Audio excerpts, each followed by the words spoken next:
우주 최고의 시사주간지 한겨레 21을 만드는 4명의 기자가 모였습니다. 1, 2, 3, 4. 4기자 지금 시작합니다. 안녕하세요. 방화동 티백 류서구입니다. 만물학사 김양진입니다. 반갑습니다. 정의의 죽창 신다은입니다. 네. 슬롯대하기의 박노조입니다. 네. 자연스럽게 이렇게 말을 해주시네요. 네. 좋습니다. 네. 네. 오늘 4기자 저희 스튜디오에 정말 귀한 분 오셨습니다. 네. 거의 뭐 4기자 위상이 네, 굉장히 높아지고 있는 것 같습니다. 지금 뭐 프로그램 수준이 지금 오늘 갑자기 확 올라갔죠. 확 업데이트됐는데요. 네. 먼저 저희 4기자 시청자분들께 한번 소개 말씀 부탁드리겠습니다. 뭐 소개할 것도 뭐 별로 저는 뭐 한국에서는 90년대 말에 러시아 말 가르쳤고요. 그 다음에는 거의 한국에서 비정규직 생활을 하다가 정규직 되는데 절만을 해갔고요. 결국에는 절만을 해서 그나마 정규직이 좀 될 수 있는데 이제 노르웨이에 가서 오슬로 대학에서 지금 벌써 24년째. 24년째 정규직. 네네, 정규직. 한국에서 못했던 정규직을 이제 거기서 뭐 열심히 잘 하고 있고요. 그래서 약간의 여유 시간이 생겨갖고 이렇게 뭐 책도 쓰시고요. 좀 대중적인 책도 쓸 여유도 생기고. 정규직이 진짜 좋아요, 그죠?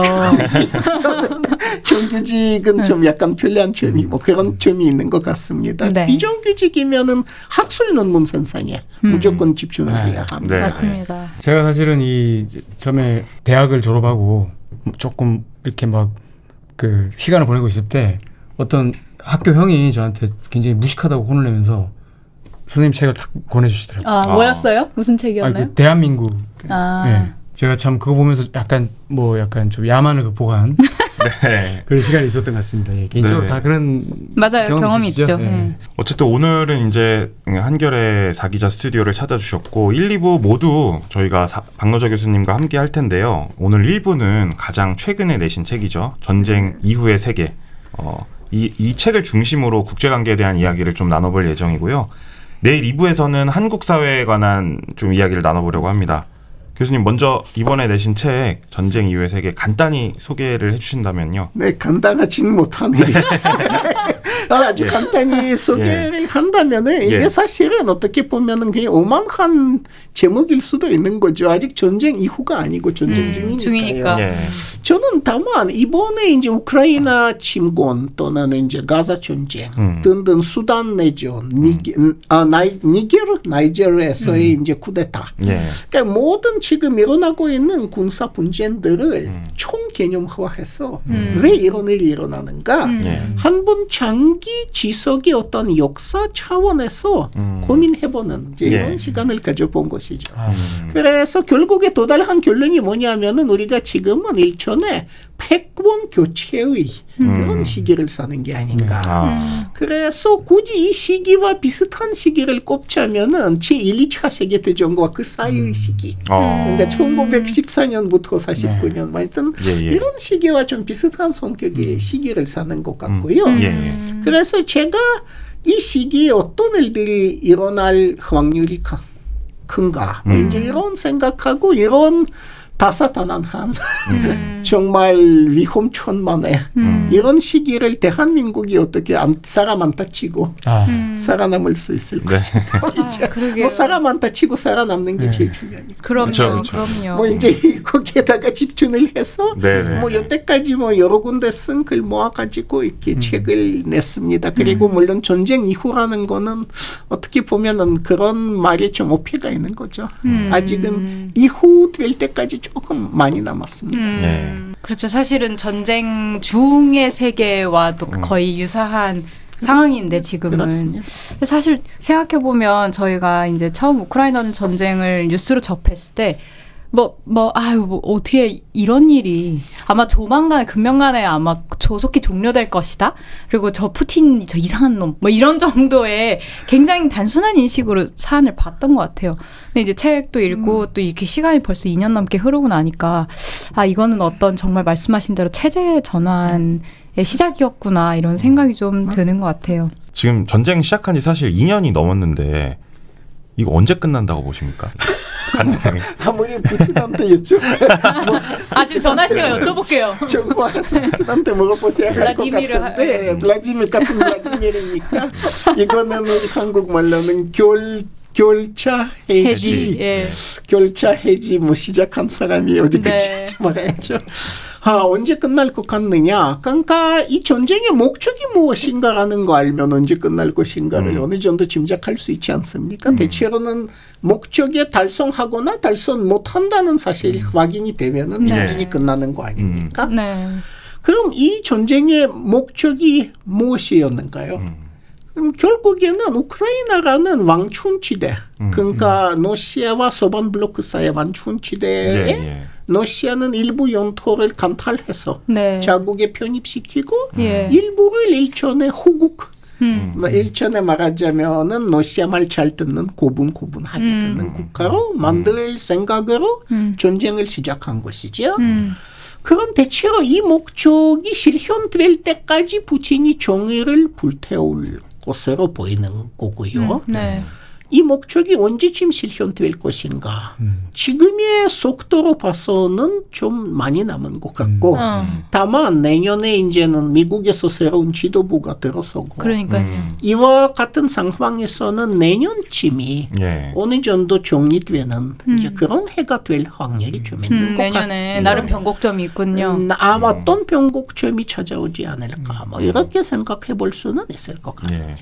그 책에서 이제 전쟁의 배경을 설명해 주시면서 푸틴주의라는 거를 좀 언급을 해주셨어요. 그러면서 이제 해주셨던 설명이 야만을 대표하는 이데올로기 이런 식의 설명을 해주셨는데 사실 한국에서 러시아 우크라이나 전쟁이나 아니면 러시아 뭐 푸틴을 이해하는 건 되게 단편적인 이해를 하고 있는 사람들이 많거든요. 그래서 이런 푸틴주의의 핵심이 무엇인지 이런 푸틴주의가 어떻게 이 전쟁과 연결되어 있는지 좀 설명을 해주시면 감사하겠습니다. 푸틴의 철학적인 핵심은 결국에는 누긴주의죠. 알렉산더 누긴 같은 이제 누긴주의. 러시아 제국주의 이데올로기를 지금 채용하는데 누긴주의는 무엇인가? 이건 결국 칼 슈미트의 철학. 이나 해겔주의의 극우적인 해석을 바탕으로 하는 극우파 해결주의입니다. 그의 특징이 무엇인가 하면은요. 그걸 물어본 게 아닌 것 같아. 너무 잘 얘기해 주셨어요.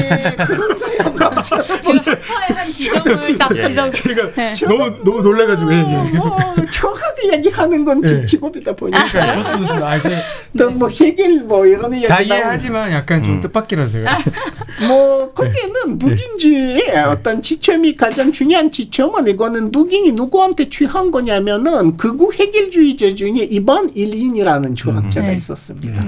그 사람한테 취한 건데 이반 일린이야말로 푸틴이 가장 잘 읽는 철학자죠. 이반 일린은 그래도 그분은 책은 읽나 보네요. 우리나라 쪽은 잘 안 그런데.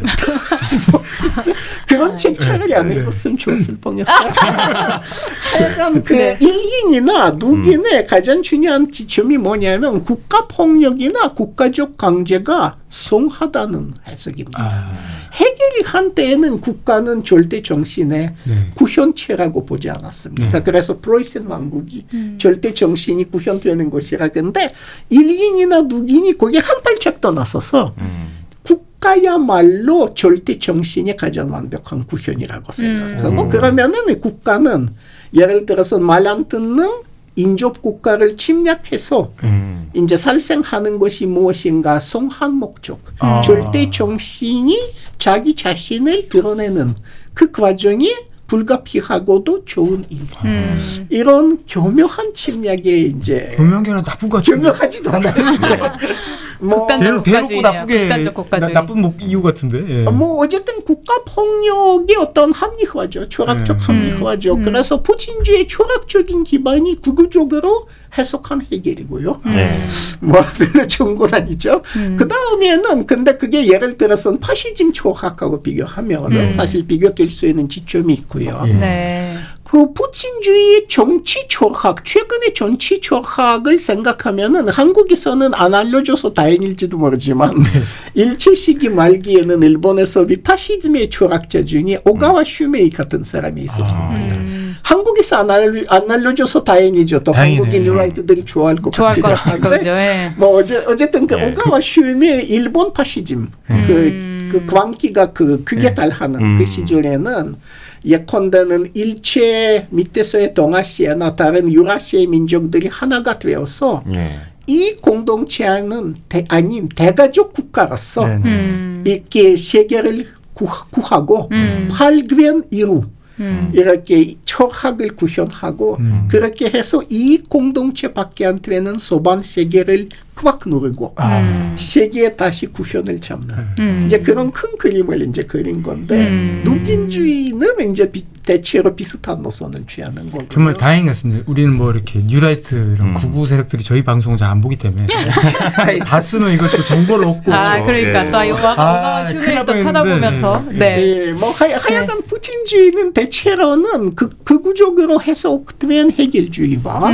그리고는 일제 말기를 좀 방불케 하는 반소반적인 민족주의, 반소반적인 민족주의와 거기에서는 국가 최우선주의, 국가 본위주의, 국가 교회 군대의 삼위일체야말로 개인이 이제는 목숨을 버리고서라도 봉사해야 하는 신성한 중심체라고 믿는 것이 푸틴주의. 그런 얘기가 아직도 이렇게 돌아다닌다. 군대 국가 같은 거죠. 군대 교회 그렇죠. 군대와 교회를 위주로 돌고 도는 그런 국가.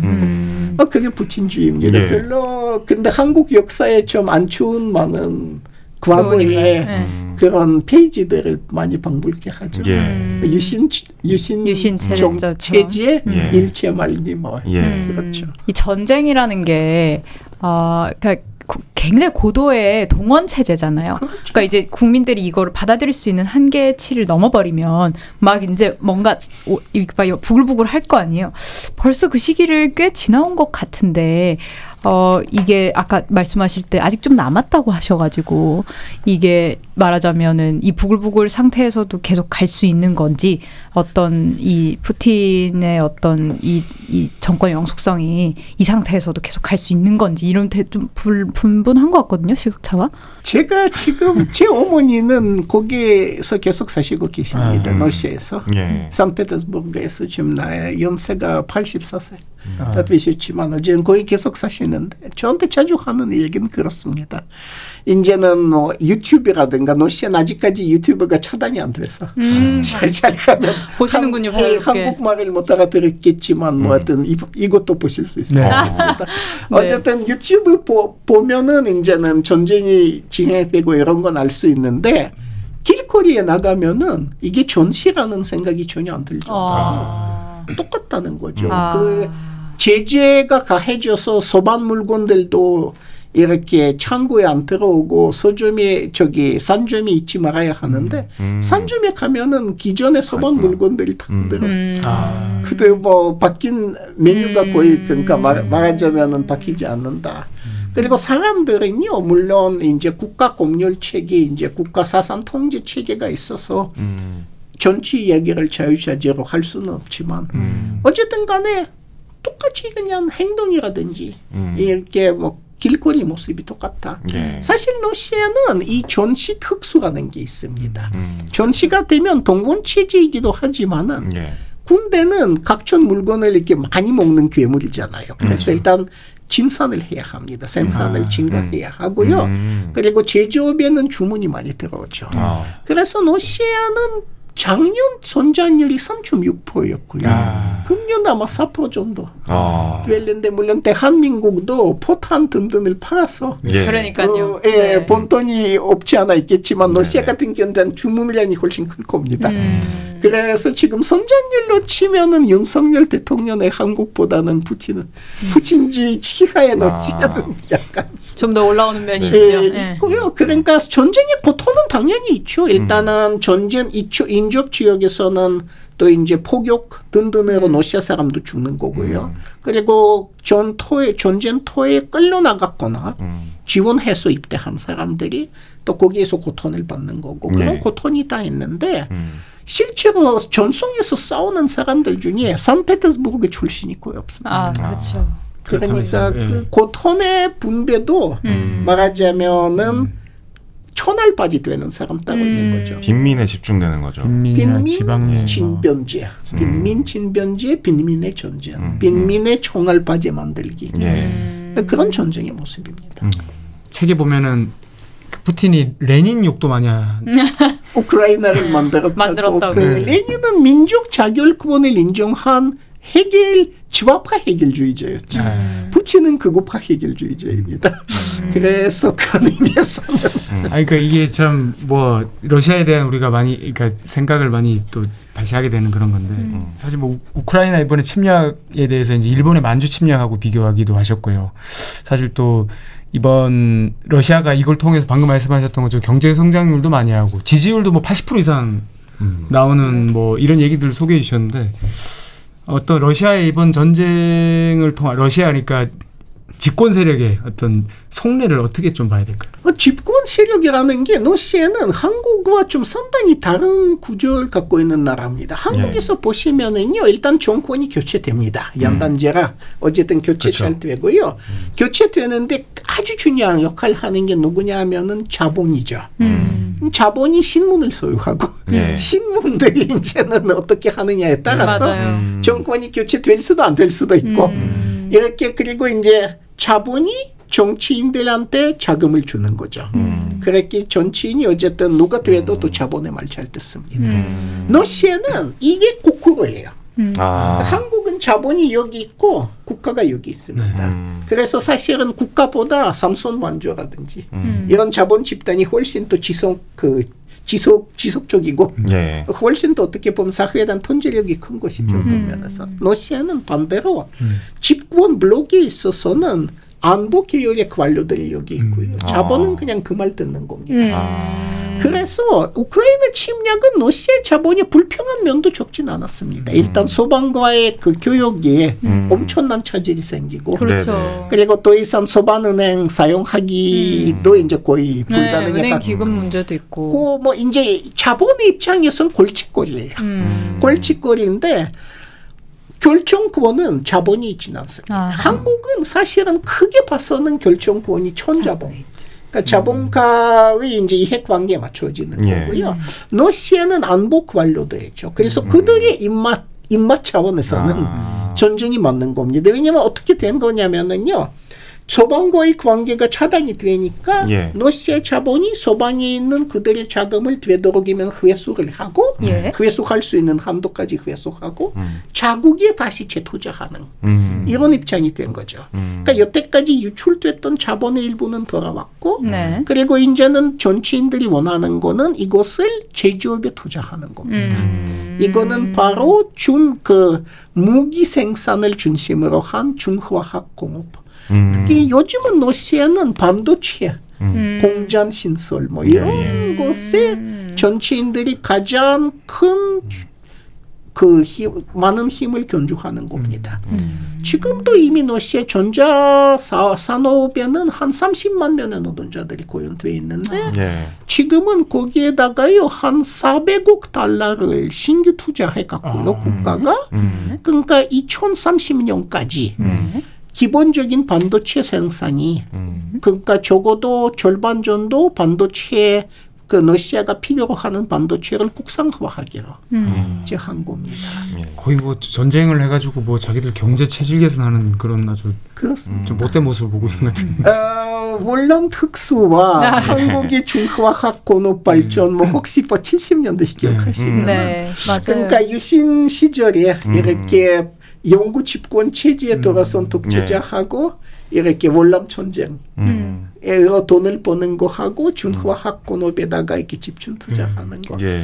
자본보다 관이 먼저 움직여서 자본을 어떤 영역에 이제 중화공업 등등에 집중 육성하는 방식. 그 다음에 이제 사람들을 이제 방패로 내보내서 월남을 해서 특수를 얻는 방식. 그게 뭐 러시아라고 생각하면 국민들이 어색하지만 박정희 시절이라고 생각하면 굉장히 익숙하거든요.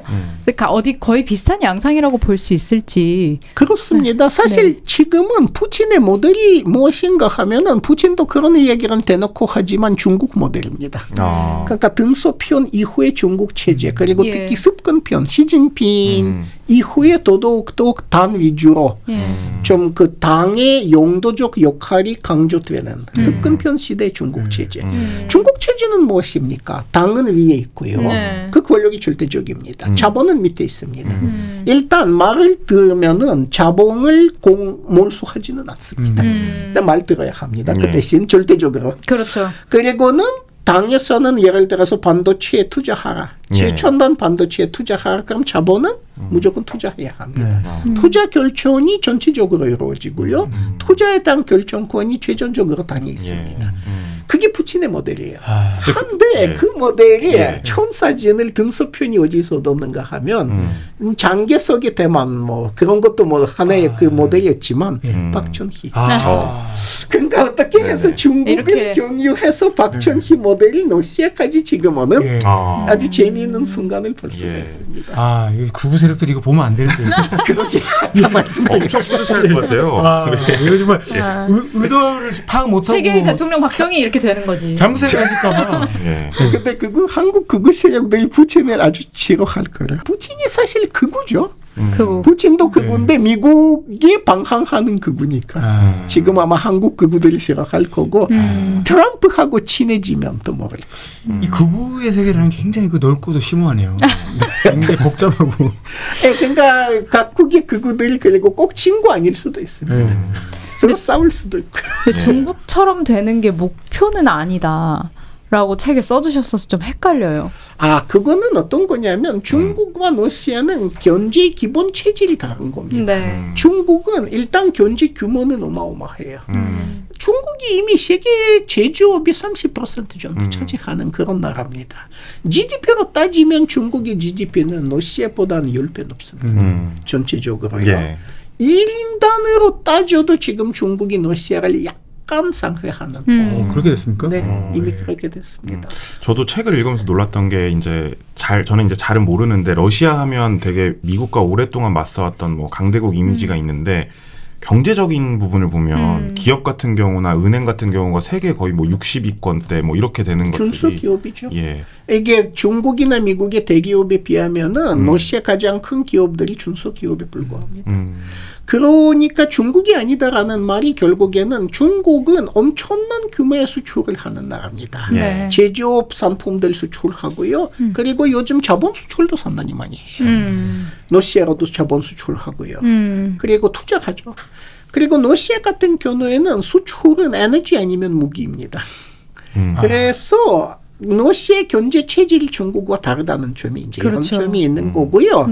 그런데 이제는 경제 체질하고 경제 관리 모델 이건 조금 서로 다른 개념이에요. 경제 관리 모델 입장에서는 러시아는 중국에 가장 가깝습니다. 단 중국이 단 독재라면은 러시아는 안보 관료 독재입니다. 단 독재보다는 그 동봉 능력이 조금 낮을 수도 있죠. 당이라는 거는 아시겠지만 사회 곳곳이 세포가 있고요. 이런 동원하기엔 훨씬 좋은 거죠. 그렇죠. 그리고 안보 관료 독재라면은 일단은 외면은 한국처럼 어쨌든 자유민주주의입니다. 70년대 한국도 원칙상으로는 다단계 민주주의 국가였던 겉모습은. 그러니까 러시아도 그렇습니다. 겉모습은 뭐 대선이 있고 총선이 있고 있죠. 뭐 다단계라서 뭐 단둘이서 경쟁도 하는 촉하고 그리고는 실제로는 가장 푸틴의 이제는 오연 전단이 이제 박정희 때 공화당이었던 푸틴한테는 단결된 러시아당. 한글로 어떻게 번역되는지 용합 러시아당, 단결된 러시아당, 유나이티드 러시아 뭐 이제 이런 당이 있어요. 그래서 이거는 이제 관의 당이고요. 그리고 거기에 제일 큰 경쟁자는 바로 공산당이에요. 그래서 공산당의 단수는 푸틴하고 유세 경쟁해 할 때는 유세하면서 끝에는 그리고 우리 블라디미르비치 그러니까 푸틴은 요즘은 날씨가 추우니까 감기 꼭 조심하시고 잘 입으셔야 됩니다. 결국은 이제 국가 수장을 공산당이 참. 그래서 각하의 건강을 이렇게 걱정해주는 제 모습을 보여야 야단 노릇을 잘 할 수 있습니다. 그렇네요. 일단 각하를 걱정해드려야죠. 교수님 책에서 균세 시대라는 이제 표현을 썼는데 이걸 보면서 이제 러시아 우크라이나 침략 전쟁을 이게 시작으로 다른 좀 연쇄적인 전쟁이 시작되는 거 아닌가 이런 두려움이 좀 들더라고요. 그래서 아까도 잠깐 말씀해 주셨는데 지금이 1차 세계대전, 2차 세계대전 그 사이쯤에 있는 것 같다고 설명을 해주셨는데 실제로 러시아 우크라이나 전쟁 이후에 이스라엘 가자 침략 전쟁도 지금 벌어지고 있고 책을 쓰신 이후에 좀 지금 상황이 어떤지 구체적으로 좀 자세히 설명을 해주시죠. 일단은 제 예상대로는 예상대로 된 거죠. 저도 노후 전쟁 이 책은 지금은 제가 집필을 마친 게 지난해 12월이었습니다. 그리고 그다음에 이제 출판 과정이 시작하고 그랬는데 저는 그때는 일단은 내년에는 이 전쟁이 안 끝날 거다 이렇게 생각을 했는데 뭐 끝날 것 같지는 않습니다. 그러면 그러니까 이건 예상대로 장기 지속으로 된 거고요. 그 다음에는 가자 전쟁이 일단 확전이 어느 정도 된 거 사실입니다. 일단 이란이 파격적으로 이스라엘에 대한 직접적인 공격을 가한 거죠. 이거는 이스라엘에 대해서 이란이 최초로 본토를 가격하는 그런 집중 타격을 한 것이죠. 여태까지 그런 적이 없었습니다. 그래서는 이번은 아니겠지만 이란과 이스라엘 사이에 어떠한 상당한 규모의 전쟁, 대리전도 아닌 직접적 전쟁의 가능성이 이제 조금씩 높아지는 것이고요. 단장은 아니겠지만. 근데 결국에는 이란이 계속해서 지금 중동에서는 위성 국가, 위성 단체, 괴뢰 단체 이렇게 만들고 영향력을 확산시키고 있는 것인데 결국 그거하고 이스라엘의 움직임이 어느 지점에서는 크게 부딪힐 수밖에 없을 것 같고요. 앞으로는 중동이 여전히 이제 그런 치료에 바트러 남을 거고 그렇게 멀지 않은 시기에 다시 한번 큰 충돌이 일어날 것을 봐야 할 것 같고요. 그 다음에는 지금 보니까 사실은 미국은 동유럽, 우크라이나를 포함해서 동유럽에 관심이 별로 없습니다. 솔직히. 바이든 초기에 외교 책임자 이야기 지금 들어보면은요, 러시아 쪽 관계를 그냥 현상 유지 쪽을 바이든이 원했던 거고요. 이제 본인의 이제 첩보 기관들이 러시아 침공을 예상한다고 이렇게 보고하고 하니까 미국이 침공을 처음에 말리려고 했었던 것이죠. 왜 미국은 기본적으로 동유럽에 힘을 쓸 생각이 없었기 때문입니다. 푸틴이 이제는 그러니까 친구입니다. 할 수 있겠죠. 그러니까 호를 지를 수 있다 싶어서 이제 친구입니다. 근데 가자는 좀 상황이 다르지 않습니까? 네? 가자 이후의 상황은 에서는 좀 미국이 좀 상황이 다른 거 아닌가요? 가자 이후는 오히려 중동에 대해서 또 집중하는 모습을 보이고 동유럽은 그렇게까지 관심이 생기거나 그렇진 않은 것 같고 결국에는 마지막에 지원 패키지를 지금은 가결했지만 이건 마지막이라고도 보는 시각이 강하고요. 그런데 미국이 지금 가면 갈수록 미국의 대외 정책이 동아시아 중심선이 높아져 갑니다. 가면 갈수록 그리고 모든 것이 동아시아로 시작되고 끝나는 거예요. 그러니까 역시 박스 아메리카나, 그러니까 미국이 세계 제국의 중심이 역시 일본, 동아시아라는 것이 가면 갈수록 계속 확인이 되는데 그러니까 앞으로는 동아시아에서는 이거는 열전으로 비화될는지 어쩔는지 지금 뭐 예고하고 이럴 수는 없지만 동아시아 긴장의 수준이 경향적으로 높아져 갈 것을 우리가 대체로 예상할 수 있는 것 같습니다. 사실 책에 보면 이제 교수님께서 그 한반도 전쟁 가능성에 대해서도 좀 이렇게 거론을 하셨잖아요. 그런 거 보면은 근데 그런 상황인데도 사실 우리나라 대통령이 굉장히 또 편향됐다 그래야 되나 뭐라 해야 되나? 국방부 장관도 그렇죠. 네, 굉장히 어떤 미국의 어떤 입장을 전적으로 이렇게 받아들여주는 듯한 모양새를 보이는 태도를 보이고 있는데 이런 부분들이 이제 앞으로 한반도 평화랄까 이런 부분은 사실 또 뭐 러시아 우크라이나 문제만큼 지금 뭐 현실화되진 않았지만 굉장히 우려스러운 모습이잖아요. 아주 우려스럽습니다. 그러니까 한국만큼 미국말 잘 듣는 후국도 사실 찾아보기가 힘듭니다. 너무 슬퍼. 일본보다 더합니까? 더해요. 왜냐하면은 예를 들어서 대로 제재만 하면은 일본이 계속해서 사할린으로부터는 에너지를 수입하지 않습니까? 일본은 심지어 그렇게 뒤로는 그렇게 하는. 제재는 일단 교류했지만 일부 예외 사항이 있고요. 한국은 이와 달리 사실상 현대차는 철수했죠. 철수하고 삼성전자는 생산 중단되고. 그러니까 사실 한국이 훨씬 더 나간 겁니다. 근데 러시아는 한국 물건을 필요로 하니까 사실은 우회 무역을 통해서 거의 같은 양의 물건을 계속 제공받는 것 같기도 합니다. 만약에 무역 통계 보시면은 한로 무역은 엄청 내렸어요. 30% 이상 내렸는데 작년에. 그 대신 키르기스탄과의 한국의 무역은 한 3배로 늘어나요. 그쪽으로 해서 거기에는 관세 장벽이 없거든요. 거기에는 이게 하나의 경제 구역이라서 소위 유라시아의 경제 구역이라 거기에 키르기스탄, 카자흐스탄, 러시아 만약에 이렇게 물건을 나르면은 세관 하나 없어요. 한미일 체제를 견고하게 하면 유사시에도 우리는 보호받을 수 있을 거라는 어떤 그런 믿음의 영역인 것 같거든요. 이 믿음은 유효한가요? 이 전쟁 이후의 세계에도 유효한가요? 근데 보호받는다.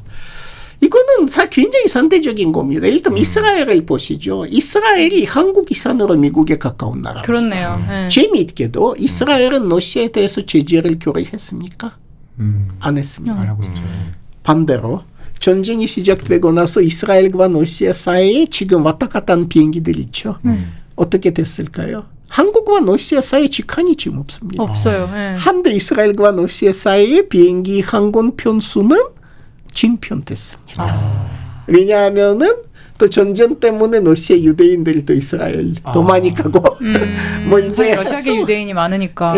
어쨌든 뭐 그런 이유도 있고 하지만 어쨌든 간에 이스라엘이 그렇게 하고도 미국이 뭐 아무것도 못하는 거죠. 우리나라만 뭐 약간 호구라는 생각이 들게 되는데. 그러게요. 그거 맞는 아쉽게도요. 어쨌든 근데 한국과 경제 구조가 제일 비슷한 나라들이 세상에 어디 있을까? 일본과 독일입니다.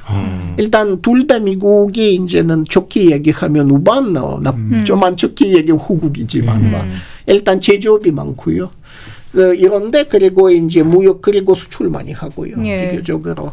그런데 예를 독일 보시면은 여러분들이 이게 재작년인지 작년인지 저도 이미 기억이 왔다 갔다 하지만은 노드스트림 2가 폭파된 거 보셨습니까? 그때 누가 폭파했는지 지금도 알 수 없는 지금도 재미있는 문제인데 어쨌든 근데 재미있는 게 이 노드스트림 2에 대해서는 미국이 처음부터 결사 반대한 겁니다. 결사 반대하고 절대 방문 못할 것이라고 바이든이 뭐 예언도 하고 그랬는데 재미있는 것은 어쨌든 왕권이 됐다는 사실입니다. 그러니까 독일은 그 정도로 미국으로부터 상대적 자율성이 있다는 거죠. 그럼 또 한 가지 봅시다. 최근에 습근편 이제 중국의 이제 국가 주석이 구주 방문을 했잖아요. 구주 방문한 나라 3국이었는데 두 군데는 중국의 거의 후국이 된 듯한 동유럽 나라 세르비아와 헝가리죠. 거의 그렇다고 칩시다. 세 번째는 어디냐면 불란서.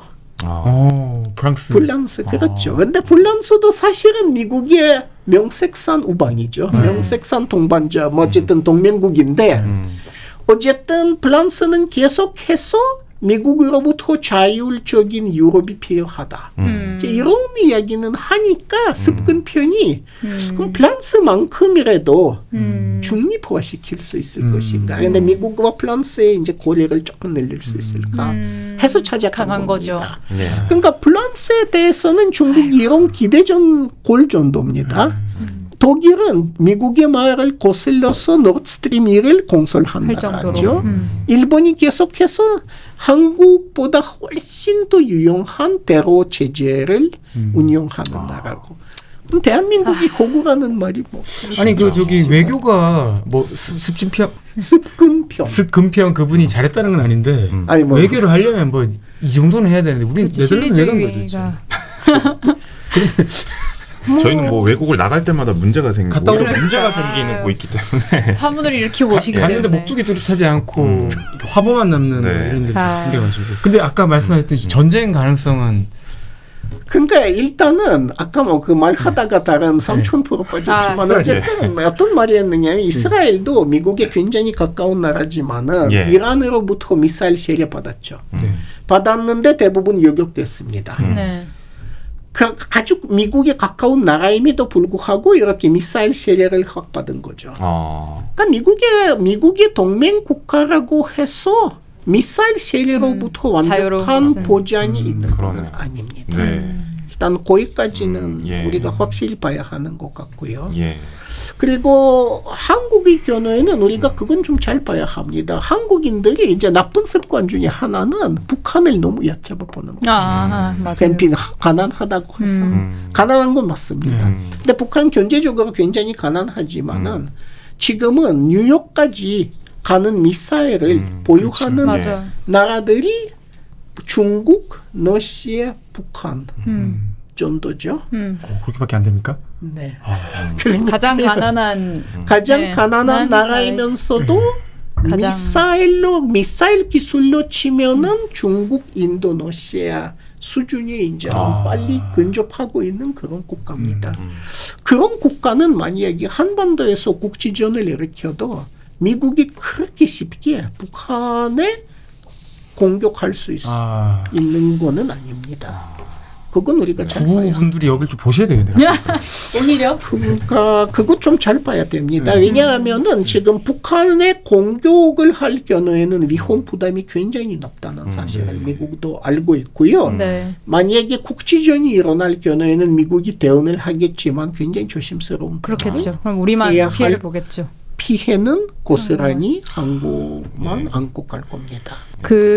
이제 여기서 그런 말씀하셨어요. 이 전쟁을 막을 수 있는 것은 민중, 그리고 시민의식 뿐이라고 하셨고 저도 되게 공감이 되는데 동시에 되게 좀 체념되는 마음도 들었던 것 같아요. 왜냐면 이제 반전운동이랄지 이 전쟁에 관한 시민사회적인 논의가 사실은 되게 중심으로 오지 못하고 있거든요.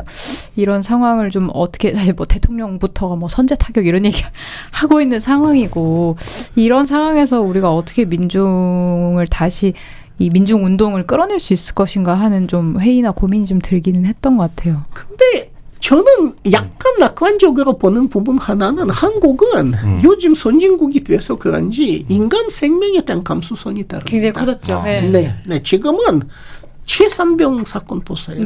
사람 한 명 죽어도 이건 아주 큰 문제가 돼요. 그렇죠. 국지전을 만약에 여기 수도권 지역을 상대로 해서 북한이 하루 정도 포격을 가해도 최소한 2만 명 죽습니다.